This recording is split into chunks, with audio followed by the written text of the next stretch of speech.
الحمدللہ وحدہ والصلاة والسلام علی من لا نبی بعد وبعد۔ ٹرانسجنڈر ایکٹ سیریز کی پہلی ویڈیو میں ہم یہ بات واضح کر چکے ہیں کہ ٹرانسجنڈر اور خواجہ سرا یہ دونوں ایک ہی چیز نہیں ہے۔ خواجہ سرا وہ ہوتا ہے جو قدرتی طور پر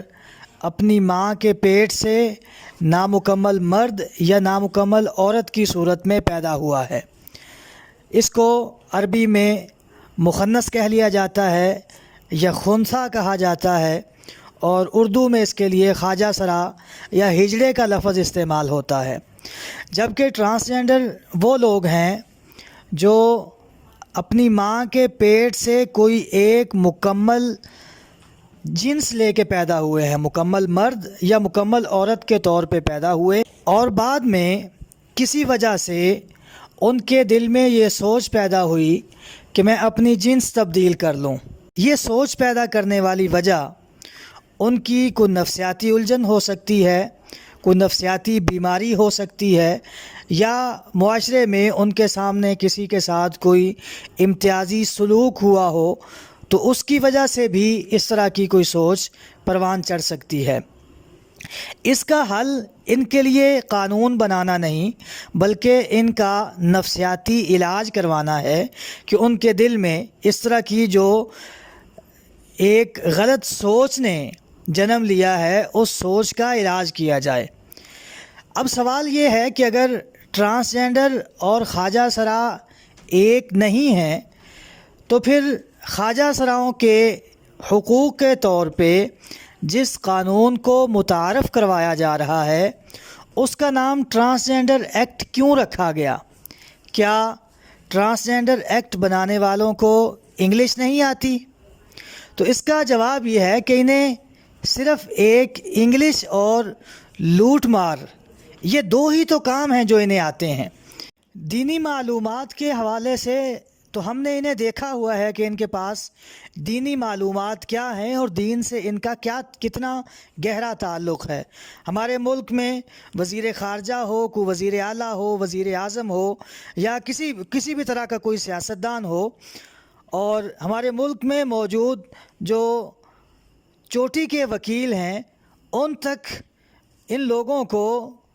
سورہ اخلاص کی تلاوت کرنی نہیں آتی۔ وہ صورت جو مسلمانوں کے بچے کو آتی ہے اس کا بھی اگر کہیں انہیں تلاوت کرنی پڑ جائے تو اس صورت کا بھی یہ حشر نشر کر دیتے ہیں۔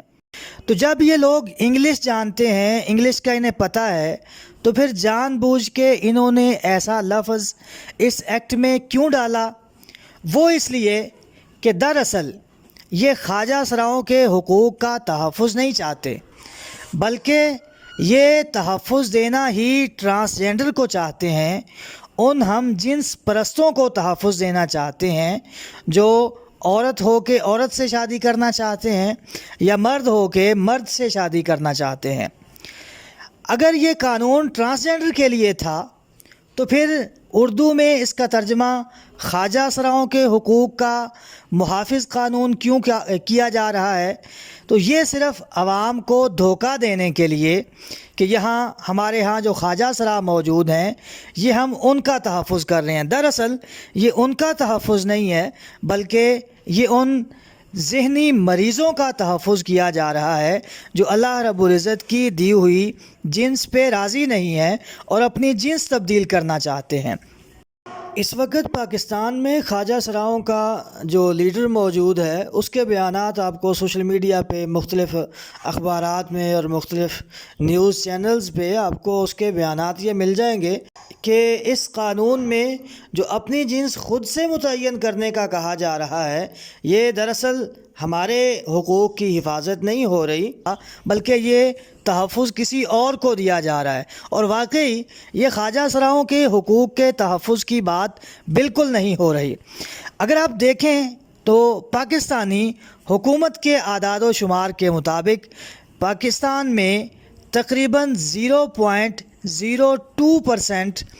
خواجہ سرا موجود ہے، جو دراصل اپنی ماں کے پیٹ سے خواجہ سرا پیدا ہوئے، ان کی تعداد پاکستان میں صرف 0.02% ہے۔ اتنی کم تعداد کے لیے اس طرح ان کی پھرتیاں، اس انداز میں قانون نافذ کرنا، اس کو منظور کرنا، اتنی خاموشی سے اس قانون کو پاس کرنا کہ اس قانون کی مخالفت میں دو ممبرز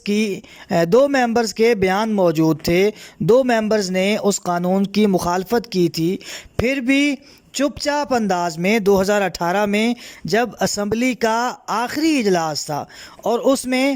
اس